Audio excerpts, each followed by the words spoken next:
Eu quero trazer uma mensagem ao teu coração chamado Sua História Não Termina Assim. Você pode dizer a 3 pessoas essa verdade? Diga, sua história não termina assim. Sua história não termina assim. Diga para ela aí, sua história não vai terminar assim. Como assim, pastor? Vamos ouvir o Senhor falar. João capítulo 21, encerrando o livro de João, traz um relato tão poderoso e profundo. Jesus ressurreto, vai em busca dos discípulos. Após a negação de Pedro e a aparente desorientação dos demais discípulos que caminharam com Jesus. Porque esse texto nos faz entender que eles estavam desorientados. Coisa muito normal e comum para todos nós, em fases da nossa vida. Por alguns acontecimentos, por algumas circunstâncias que não saiu do jeito que nós queríamos, por algumas falhas, alguns tropeços, alguns erros, nós podemos nos encontrar desorientados. E para isso não tem tempo, não tem idade. Todos nós podemos experimentar isso, se não já experimentamos. O fato é que os discípulos estavam nessa circunstância, desorientados, porque voltaram a fazer algo que já tinham largado. Então, eles voltaram a pescar, e ao voltar a pescar, achando que seriam bem-sucedidos, eles foram fracassados, porque passaram a noite toda e não conseguiram pegar nada. Então Jesus aparece. Uau! Jesus aparece. Ei, sempre que você precisar, Jesus vai aparecer. Ei, sempre que você estiver achando que está sozinho, Jesus aparece. Ei, sempre que você estiver achando que está perdido, Jesus aparece para te orientar. E aí Jesus aparece e os encontra em seu fracasso. Isso é o mais lindo, porque Jesus, Ele não vai só nos encontrar no nosso sucesso, Ele principalmente vai nos encontrar nos nossos fracassos. Porque esse é o Jesus que eu conheço na Bíblia. Qualquer outra religião que apresenta um Jesus diferente, que Ele só está com você nos seus sucessos, esse não é o Jesus da Bíblia. O Jesus da Bíblia está com você nos seus fracassos também, nos seus erros, nos seus dias que as coisas não saem como deveriam sair. Então Jesus vai lá e encontra os discípulos no seu fracasso. E o melhor, através do amor que Ele tinha, Ele restaura, sem acusar ninguém. Porque Ele tinha todo o direito de chegar lá e dizer: Pedro, rapaz, bonito para a tua cara, Pedro. Tu me negou 3 vezes. Mas não, você não vai ver Jesus acusando. Você vai ver Jesus restaurando. Você vai ver Jesus amando. Você vai ver Jesus perdoando. Você vai ver Jesus estendendo a mão. Você vai ver Jesus abraçando. Você vai ver Jesus preparando a mesa. Você vai ver Jesus partindo do pão. Você vai ver Jesus sempre se preocupando em nos ver vencer, em nos ver dar certo, em nos ver recomeçar, em nos ver reerguer, se levantar se preciso for. Ei, Jesus está dizendo a você nessa noite, a preocupação dele é ver você vencer, não ver você fracassado. E é por isso que Ele te trouxe aqui, para dizer que a sua história não vai terminar como o diabo planeja, como o inimigo acha que vai.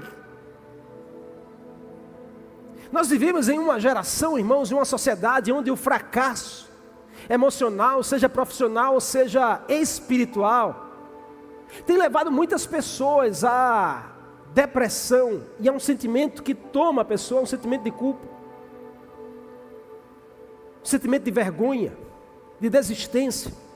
Quantas pessoas nós não conhecemos que desistem por causa de um fracasso, que largam tudo por causa de uma falha, de um erro, que jogam tudo a perder, família, emprego, finanças, joga tudo a perder, um sonho, um plano, algo que foi projetado, mas porque não saiu do jeito que tinha que sair, não deu certo, talvez por um momento, se abandona, se larga tudo. Mas o amor de Cristo, irmãos, nos encontra nas nossas maiores lutas. O amor de Cristo nos oferece graça para recomeçar. O Senhor está dizendo para você nessa noite: tem graça para você, que vem do céu, irmãos, não vem dessa terra. É uma graça capaz de te fazer recomeçar, seja a história que for. Os homens não vão conseguir entender isso nunca. Como Paulo diz, a mensagem da cruz é loucura para aqueles que perecem, mas para nós que estamos crendo é poder de Deus para nos fazer recomeçar. Você pode aplaudir a esse Jesus, a Ele. Aqui, irmãos, Pedro e os demais discípulos são encontrados pelo amor do Senhor. O que fez Jesus ir ali foi o amor. O que fez Jesus, ao ser ressuscitado, dizer: onde está Pedro? Onde está Pedro? Como assim, Jesus? Porque parece, irmãos, para a nossa mente humana, o nosso coração, a gente não vai entender a forma que Jesus trabalha. Porque a gente vai dizer: mas Jesus, João tinha todo o direito de dizer: Jesus, eu estive contigo até a cruz, eu estava lá debaixo da cruz, não te larguei em momento nenhum, não neguei, não larguei, não te vendi, não fiz nada, pelo contrário, eu sempre soube que o Senhor me amava e eu te amava. Porque na mente humana é assim, a gente usa nossos argumentos para dizer quem merece, quem não merece, quem vai ser salvo, quem não vai ser salvo. Ah, irmão, Jesus é cheio de graça. Jesus é cheio de graça, e a graça não é para quem merece, a graça é para quem precisa. A graça não é sobre teu mérito, a graça é sobre a tua necessidade diante dele. É por isso que todos os dias nós precisamos afirmar: nós somos necessitados da presença de Jesus. Ah, mas eu já estou na igreja, eu sou certinho, eu não falho, não peco, não faço nada, leio a Bíblia todo dia, oro todo dia. Quanto mais você fizer isso, mais a sua consciência precisa afirmar: eu preciso mais de Jesus. Paulo disse: miserável homem que sou, quem me livrará do corpo dessa morte? É graça. A graça fez Jesus ir lá, dizer: onde está Pedro? Mas por que Pedro, Senhor? Porque Pedro precisa de mim. Você sabe que o seu nome é lembrado nos céus. O seu nome pode ser dito no inferno, mas ele é anunciado nos céus. E eu quero que você afirme para você mesmo que o meu lugar é no céu. Porque o meu nome está lá, tem um lugar para mim lá. Tem um lugar para mim lá. Quando eu chegar, tem uma casa para mim com o meu nome na fachada. E essa casa Jesus preparou para mim e para minha família. Então Jesus vai lá e, com todo amor, capaz de restaurar o que estava perdido. Capaz de restaurar o Pedro perdido. Capaz de restaurar o Pedro ferido, irmãos. Capaz de restaurar o Pedro todo quebrado. Porque não é fácil você lidar com o peso da acusação de você ter errado. Imagina o que Pedro não sofreu ao ponto de fazer ele largar tudo e dizer: eu vou pescar de novo, porque é como se Pedro estivesse dizendo o que a gente diz: puxa, não deu certo, eu vou voltar, sabe, para aquele... vou voltar a fazer aquilo que eu fazia. Eu vou voltar para aquela roda de amigos que eu tinha antes. Eu vou voltar para aquelas práticas que eu, sabe, poxa, parece que ali estava dando tudo certo. O amor do Senhor é capaz de restaurar quando nós estamos quebrados, feridos, perdidos. E além disso, trazer propósito para nossas vidas. Esse texto, irmãos, é tão profundo porque é um testemunho vivo de entrega, de retorno, de recomeço, de certeza, de que existe um amor que é incondicional. Diga assim: o amor do Senhor, por mim, é incondicional. Ele não coloca condições. Então a história de alguém que tentou fugir, que se afastou, mas descobriu que mesmo na distância, Deus estava tão perto. O Senhor estava tão preocupado, amando, sustentando, provendo, cuidando. Quantos de nós já não nos sentimos assim? Talvez você que está aqui ouvindo nessa noite essa palavra já tenha tentado fugir da presença do Senhor, se esconder por um erro, uma falha. Ou talvez sinta que está distante, hoje mesmo. Mas a boa notícia que eu trago para você nessa noite é: nada pode separar você do amor de Jesus. Acho que você não entendeu. A boa notícia que eu trago para você nessa noite é: nada pode nos separar do amor de Deus que está em Cristo Jesus. Você pode aplaudir a Ele assim com muita fé e com muita alegria por essa palavra. Então o que eu quero compartilhar com você nesse texto? Primeiro, o amor de Jesus nos encontra.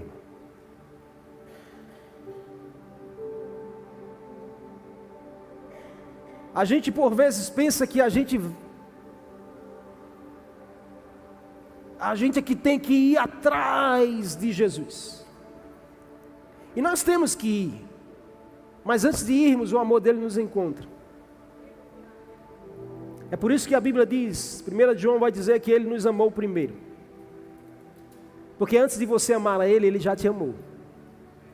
Antes de você ser gerado no ventre da tua mãe, ele já te amou. Antes de você nascer, ele já te amou. Antes de você errar, ele já te amou. Depois de você errar, ele já te amou. E ele está te amando até hoje. Esse texto nos ensina que a tentativa de fuga de Pedro e aqueles outros 7 discípulos termina em um encontro com o amor. Diz essa pessoa assim: não adianta querer fugir. Diz ela: não adianta você querer fugir, não adianta você querer se esconder, porque sempre você vai se encontrar com esse amor do Senhor na sua vida. Aqui o texto é descrito que Pedro estava pescando com os outros discípulos após Jesus ressuscitar. Quais discípulos mencionados? Tomé, aquele que precisou ver para crer. Natanael, o de Caná da Galileia. Os filhos de Zebedeu, Tiago e João. E outros 2 que a Bíblia não cita o nome. Então era Pedro e mais 6 discípulos. No totalizando 7 homens. E aí, estavam ali desorientados, tentando fugir de uma realidade. E quantos de nós, irmãos, já não tentamos assim também, desorientados, tentamos fugir de uma realidade? Talvez não literalmente, você pode dizer não, literalmente não, mas talvez emocionalmente, talvez espiritualmente, talvez ministerialmente, ou no seu coração. Talvez você já tenha até se desconectado, porque está desorientado por alguns acontecimentos, por algumas realidades, por coisas que você ouviu. E aí se desconectou da igreja, se desconectou da presença, dos seus momentos de oração, já não ora mais como antes, já não lê mais como antes a palavra. E tem tentado viver do seu jeito, voltando às coisas que não te cabem mais. Achando que ali você pode encontrar uma paz, ou encontrar o propósito da sua vida. Você não vai encontrar no lugar de onde você já saiu, o propósito que só na presença de Jesus Ele pode te dar. Quer um exemplo? Lucas capítulo 15, a história do filho pródigo. O filho que desorientou-se, saiu de casa, buscou sua própria felicidade. Mas o que ele encontrou? Achou vazio e achou perdição. No entanto, irmãos, essa história mesmo, na sua pior condição, esse filho, ele sabia que tinha um pai que estava sempre de braços abertos, esperando com amor para restaurar a sua vida. Esse pai representa Jesus, representa o Senhor. Esse filho representa eu e você. E o melhor, a Bíblia diz em Lucas 15 que quando o filho chega de longe, ele percebe que de braços abertos o pai o esperava. Deus nunca desiste de mim e de você. Ele te trouxe aqui nessa noite para dizer só isso. Talvez seja tudo isso que você precisa. Só isso que você precisa ouvir hoje, nessa noite. Deus não desiste de você. Jesus não desiste de você. E essa graça precisa nos ensinar a sermos assim como Ele. Porque nós estamos vivendo uma geração de desistência fácil. Geração passada, se algo estava quebrado, o que a gente fazia? Levava para consertar. Geração atual, se algo quebra, a gente logo quer substituir. Mude isso do seu coração, em nome de Jesus. Porque Jesus não trabalha com substituição, Jesus trabalha com restauração. Ele não vai substituir você, ele tinha todo o direito de substituir Pedro, levantar outro. Mas ele foi lá dizendo assim, eu vim para restaurar você, porque o propósito que eu tenho com você é para você fazer. Nessa noite ele está dizendo para alguém aqui, o propósito que ele tem com você é para você fazer. Não adianta colocar desculpa, não adianta colocar argumento, porque ele quer você fazendo aquilo que ele te chamou para fazer. Mas eu não consigo, deixa que ele vai te capacitar. Eu não tenho ferramenta, deixa que ele vai prover. Eu não tenho tempo, deixa que ele estica e alarga a sua agenda para que o propósito dele não fique de fora. Deus nunca desiste de nós, amém? Salmo 139, versos 7 e 8. Preste atenção, porque ele não força a sua presença para mim e para você, mas ele também nunca se afasta de mim e de você. O salmista diz, Salmo 139, para onde eu poderia escapar da presença do Senhor? Para onde eu poderia fugir da tua presença, Pai? Se eu subir aos céus, lá o Senhor está. Se eu fizer a minha cama no mais abismo, lá também o Senhor está. Ou seja, resumindo, você não vai conseguir se esconder de Jesus, porque Ele sempre estará presente. Não há lugar onde o amor do Senhor não nos alcance. Se você, meu irmão e minha irmã, já se sentiu distante de Deus, ou está se sentindo hoje, saiba que Ele está mais perto do que você imagina. Você pode dizer, eu estou longe, mas você nunca ouvirá dele que Ele está longe de você. Hoje é o dia de você se reconectar. Hoje é o dia de você deixar esse amor aquecer o teu coração. Porque Ele está de braços abertos, prontos para te receber, sem julgar você. Porque Jesus, você nunca vai ouvir de Jesus um apontamento para a sua falha, para o seu erro. Porque o que Jesus tem é graça para mudar a nossa história. Então, mesmo que você esteja se sentindo perdido ou perdida, o amor do Senhor te trouxe aqui para te encontrar e direcionar a sua vida. Assim como Ele fez naquele dia na praia. Os homens lá desesperados, jogando a rede, nada pega, jogando a rede, Jesus na praia, tranquilo. Enquanto eles estavam lá, fazendo o maior esforço para dar certo, Jesus estava aqui, só preparando uma churrasqueira, para dizer a eles, já deu certo. Jesus estava dizendo, ei, a história de vocês não vai terminar num fracasso.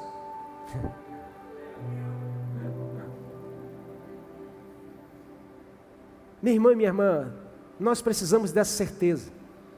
A nossa história não termina num fracasso. Em Jesus nós temos condições de reescrever uma nova história.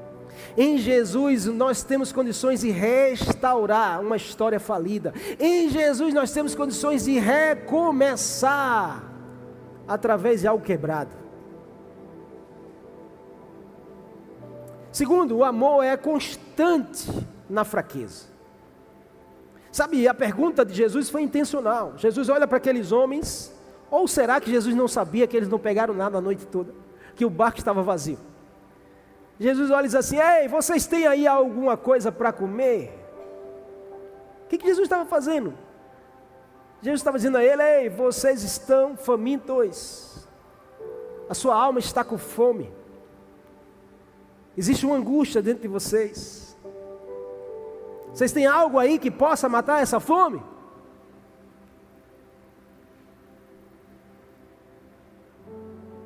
Aí eles disseram, não temos. Jesus disse, muito bem. Então lance a rede para o lado direito. Irmãos, lançar a rede do outro lado, do lado do fracasso, é virar a página daquilo que deu errado para começar a escrever algo novo que dá certo na presença de Jesus. Nessa noite Ele está dizendo a você, lance a rede para o outro lado. Porque você está insistindo em algo que não vai dar certo. Ele está dizendo, que tal você me ouvir? Ouça a minha direção. Lance para o outro lado. Ou seja, se algo deu errado aqui, vira a página e deixa Jesus te instruir para começar um recomeço, para iniciar um recomeço, para começar algo que vai dar certo. Um fracasso meu e seu não limita a constância do Senhor em nos ver vencer. É por isso que esse texto nos ensina que a história não termina no fracasso. O texto diz que eles ouviram Jesus sem questionar, porque até então eles não sabiam quem era. Eles ouviram lançar a rede do outro lado, talvez sem expectativa nenhuma, talvez sem vontade alguma, mas só obediente. Só a obediência foi suficiente. Ei, talvez você está aqui sem vontade alguma, talvez você está aqui sem expectativa alguma, mas só o fato de você estar aqui obedecendo vai dar certo, vai acontecer, a chave vai virar, a página vai virar, algo novo vai acontecer, vai se recomeçar, vai surgir um sinal do Senhor, porque a obediência é tudo o que o Senhor precisa para Ele reescrever a nossa história. A obediência é o suficiente para Jesus. Sabe um detalhe dessa história? Porque aqui diz assim, que Pedro estava arrastando a rede para a areia e tinham na rede 153 grandes peixes. O número talvez pode ser um simples detalhe, mas também pode registrar algo profundo e espiritual para mim e para a sua vida. Além de ser um grande milagre. 153 grandes peixes de um lugar que não tinha peixe algum. Fala da abundância da presença do Senhor. E esse texto, João aqui frequentemente inclui, porque João é especialista em detalhes. No seu evangelho, João cita as 6 talhas, e aqui ele cita 153 grandes peixes, para dar veracidade ao texto, para dizer, os detalhes dão veracidade ao fato.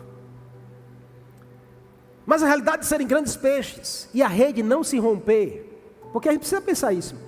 Como era que era 153 grandes peixes? O que é um peixe grande para você? Eu não sei o que é para você, né? Porque a gente pode pensar, era uma... Diga aí o nome de um peixe aí. Era uma sardinha. Era uma tilápia. Mas diga o nome de um peixe grande aí. Hã? Um atum. O fato é que eram grandes peixes. 153. Para uma rede que talvez, irmãos, não estava preparado para isso. Qual o grande milagre? Além dos peixes obedecerem à voz de Jesus, porque Jesus diz assim, peixes, vão para a rede. Peixes, vão para a rede. Ainda Jesus diz assim, rede, suporte os peixes que estão aí. O que João está ensinando, irmãos? Que isso é o símbolo da igreja do Senhor. Estava nascendo a igreja de Jesus. Os peixes são as vidas. A rede é a igreja. Na voz de Jesus, ele diz, venham. E ele diz para a igreja, suporte. Não vai se romper. Diz a 3 pessoas aí, não vai se romper. Porque Jesus está na praia. Você pode aplaudir a Ele nessa noite?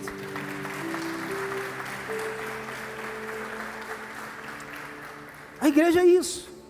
É como uma rede. Que precisa estar capaz de acolher muitas pessoas sem se quebrar. Sob a direção de Jesus. Esses peixes representam a grande colheita de almas, de vidas. Que a igreja estava para reunir sob a liderança de Pedro, que foi restaurado naquele dia por Jesus. Estava sem direção, Jesus diz, ei Pedro, você será um homem que vai ganhar muitas almas para Jesus. Um dia nós estávamos assim, irmão, quebrados, sem direção, perdidos nos pecados e delitos. Jesus nos alcançou através do seu amor e disse, ei, você vai se tornar alguém que vai alcançar muitas vidas para o reino de Deus. Então que verdade tremenda nesse texto. Mesmo quando nós estamos talvez distantes, quebrados, sem direção, Ele não nos abandona. Pelo contrário, Ele vai lá e aquece nosso coração com o nosso propósito de vida. A Bíblia nos ensina em 2 Timóteo 2,12, se somos infiéis, Ele permanece fiel, pois não pode negar-se a si mesmo. A Bíblia nos lembra que Deus nunca está ausente nas nossas dores, nas nossas lutas, nos nossos momentos de necessidades.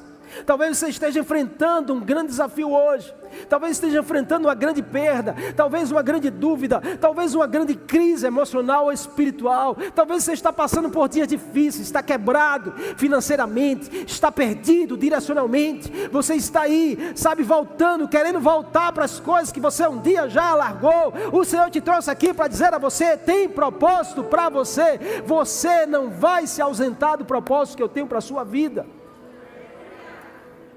Ele está dizendo, eu estou com você, Emmanuel, Deus conosco. Nas nossas piores crises Ele está conosco, nos nossos piores dias Ele está conosco. Ele é o Deus Emmanuel presente. Nada está perdido.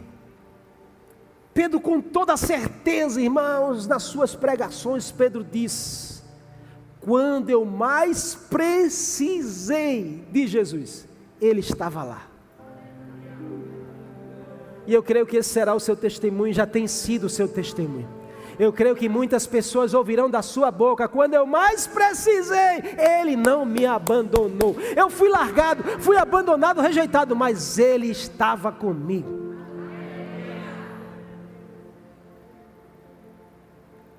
Pare por um momento hoje e lembre-se de alguma situação em que você viveu ou está vivendo, e você consegue enxergar que o Senhor está perto de você,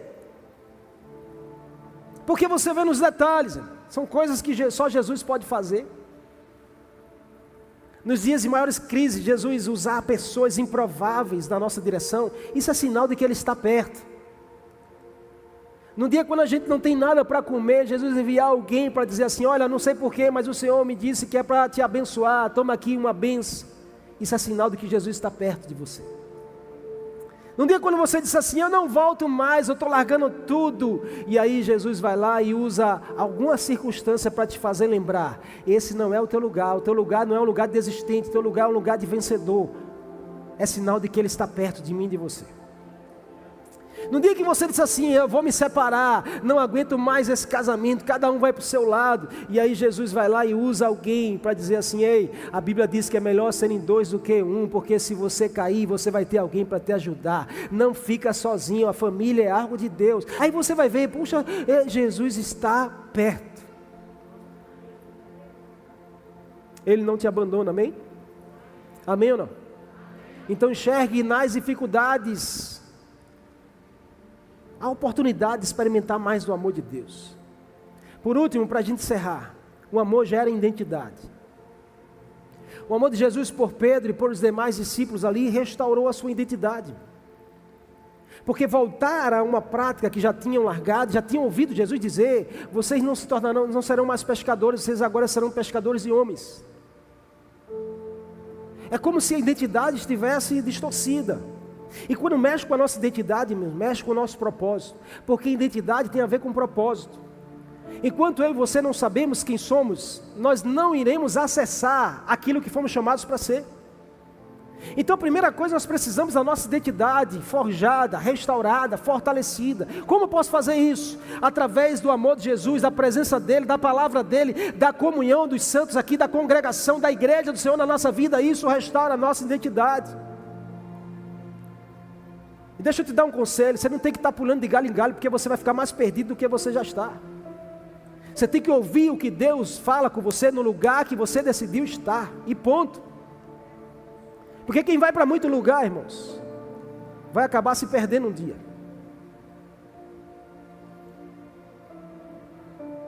Identidade só em Jesus. Nesse texto nós vemos um dos momentos mais tocantes da narrativa da Bíblia aqui, onde o amor de Jesus, que amor é esse? Que alguém que negou, quando Jesus mais precisou, Pedro deu as costas. Quando Jesus esperava que Pedro dissesse assim: não, ei, eu conheço esse aí, eu estou com ele, eu sou seguidor dele, eu sou discípulo dele, eu amo esse daí. Pedro deu as costas, disse que não conhecia. Por 3 vezes ele foi questionado, ele disse: eu nunca vi esse, não conheço esse, nunca estive com ele. Irmão, humanamente falando, que decepção. E a gente experimenta isso porque nós somos humanos. Pessoas que nos desconhecem. Mas Jesus experimentou, quem somos nós para estar livre? A questão é, como nós respondemos isso? A resposta de Jesus foi: isso não muda o meu amor por você. Isso não muda o meu coração na sua direção. Isso muda você para mim, mas em mim para você não muda. Então, irmãos, o amor de Jesus restaura a nossa identidade. Porque pense no negócio que nos deixa firmados, pertencentes, é sermos amados. Jesus vai lá, para mim é um dos textos mais clássicos que falam de amor na direção de uma pessoa. Porque Jesus vai na busca de Pedro. Ele vai lá e restaura a identidade de Pedro, transformando-o de um homem marcado pela culpa e pelo fracasso, porque isso martelava na cabeça de Pedro. Você sabe o que é? Tanto que a Bíblia diz que Pedro chorou amargamente quando ele viu Jesus olhando nos olhos dele de longe. E quando o galo cantou, Pedro lembrou do que Jesus falou. Aí a Bíblia diz que Pedro amargamente chorou. Irmão, isso é, sabe, um sentimento de culpa? Alguém já sentiu isso? É terrível. Por um erro que você cometeu, um vacilo, um deslize. E aí, sabe, Jesus vai lá, pega esse homem marcado pela culpa, pelo fracasso, e transforma ele em quem? Em um líder fortalecido para cumprir o seu chamado. Uau! Sabe o que Jesus disse? Pedro, eu confio em você. Irmão, receba essa palavra da parte de Jesus aqui. Porque você tem sido tratado por pessoas que você ama como alguém que não merece confiança. Isso tem feito você sofrer. Isso tem rasgado a sua alma. Mas Jesus te trouxe aqui para dizer a você, escute ele falar: eu confio em você. Foi o que Jesus disse para Pedro. Como assim, pastor? Jesus disse: Pedro, vem cá, eu quero que você cuide da minha igreja. Mas Jesus, o senhor podia fazer isso com João? O senhor não podia fazer isso com Mateus? O senhor não podia fazer isso com outras pessoas? O senhor vai escolher logo Pedro? É porque Jesus não trabalha com a nossa lógica. A lógica de Jesus é invertida. Quando o mundo olha para a gente e diz assim: esse aí tem mais jeito não. Jesus diz assim: eu confio, esse tem jeito. Quando as pessoas olham para a gente e dizem assim: esse aí não tem mais crédito comigo, Jesus vai lá e diz assim: comigo ele tem todo o crédito. Quando o mundo diz assim: esse aí não vai conseguir mais se reerguer, Jesus diz assim: eu tenho graça suficiente para pegar ele na fraqueza e tornar ele forte novamente. Você pode aplaudir a esse Jesus, irmão? É sobre ele. Mas se é para ele, pode ser mais forte, por favor. Você pode dar um glória a Deus a ele aí, exaltar a ele que merece. Uou! Que amor é esse, irmão? Eu passaria a noite toda aqui falando desse amor, porque é inesgotável. Quanto mais a gente fala, mais tem assunto para falar. Antes da crucificação, Pedro era um discípulo impossível. Lembra que ele foi lá tentar defender Jesus, cortou a orelha do soldado. Ele disse: Jesus, eu estou contigo. Ninguém vai tocar no Senhor aqui. Eu vou com o Senhor até a morte. Em outro momento ele disse: Jesus, tu não precisa sofrer. Jesus diz assim: ei, para trás de mim, Satanás. Mas era um discípulo impossível, cheio de fervor. Esse era Pedro, lá cheio de fervor, sabe? Se você assistir a série aí, The Chosen, você vai ver que Pedro é diferenciado no meio dos 12. Pedro era diferenciado, Pedro era impossível, Pedro era aquele que estava à frente, Pedro era aquele que ia e dizia: não, pode contar comigo, eu estou lá. prometeu lealdade absoluta a Jesus, declarando que jamais o abandonaria. Mateus capítulo 26, você vai ler isso. No entanto, quando Jesus precisou, foi preso, Pedro olhou para Jesus e disse: eu não conheço esse homem.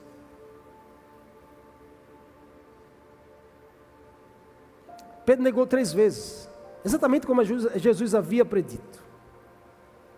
Essa traição, irmãos, essa negação deixou Pedro devastado. O peso da culpa, a sensação de ter falhado com o seu mestre, abalaram profundamente a identidade. Porque tem coisas, irmãos, que não vai mexer só no nosso bolso, vai mexer na nossa identidade. Tem coisas que não mexem só no nosso chamado, mexe na nossa identidade.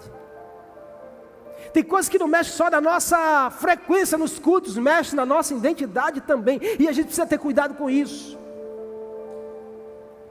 Então Pedro ali, sabe, foi visitado por um momento de desânimo, uma incerteza sobre o seu lugar no plano de Deus.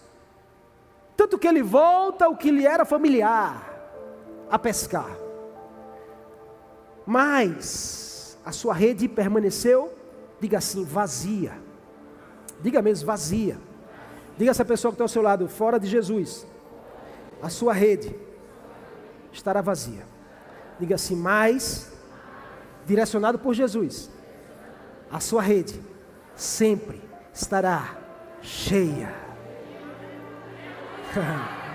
Se eu fosse você, eu aplaudia ele, dava glória a Deus.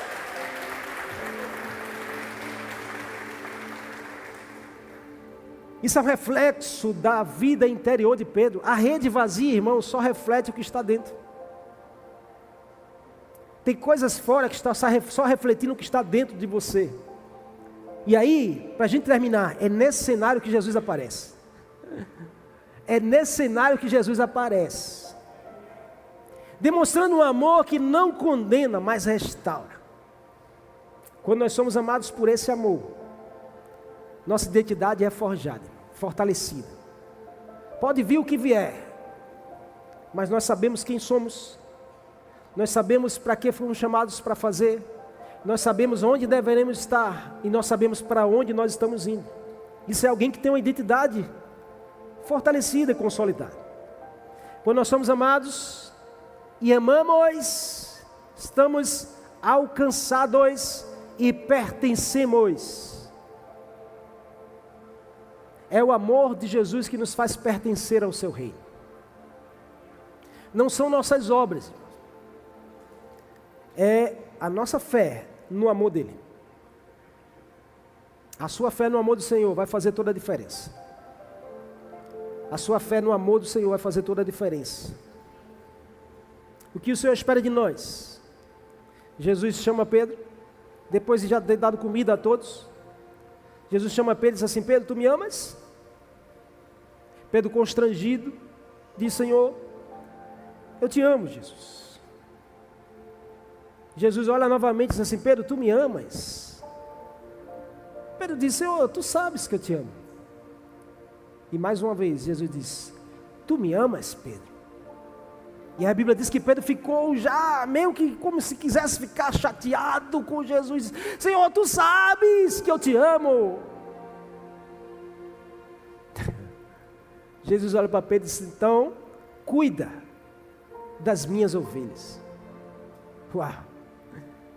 Jesus estava dizendo: Pedro, se tu me amas, ame as minhas ovelhas.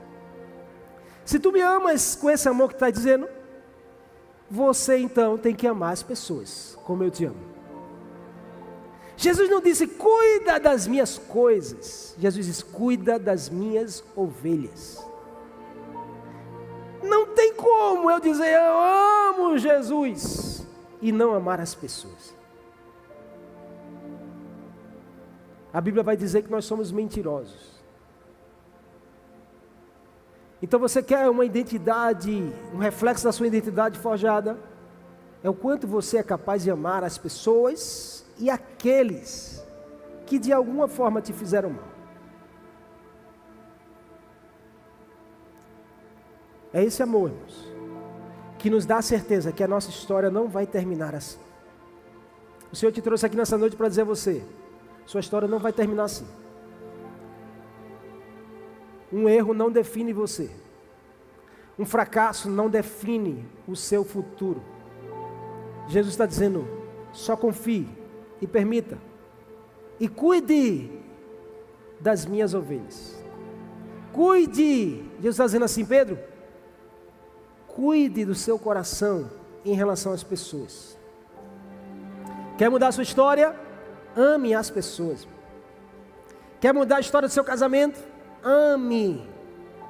Quer mudar a história do seu ministério? Ame. Quer mudar a sua história financeira? Ame, ame e ame e ame. Quantas vezes for preciso, ame. Jesus perguntou 3 vezes, porque foram 3 vezes que Pedro negou. Era como se Jesus estivesse dizendo a Pedro, Pedro, você errou uma vez, o meu amor restaura. Errou 2, o meu amor restaura. Errou 3, o meu amor restaura, Pedro. Basta só você se permitir. Nessa noite Ele está te convidando a você se permitir. Fecha teus olhos, por favor. Eu quero convidar você a orar comigo. Repete essa palavra. Diga assim, Senhor, eu sou teu. Diga, perdoa-me por tentar fugir ou viver do meu jeito. Diga, Senhor, obrigado pelo teu amor que me alcança, que me cerca, que me encontra, que nunca desiste de mim. Ajuda-me a viver cada dia da minha vida na tua presença, para a tua glória. Diga, Senhor, a minha história não termina com o meu erro. Diga assim, o teu amor me restaura, o teu amor me faz recomeçar. Que assim seja, em nome de Jesus.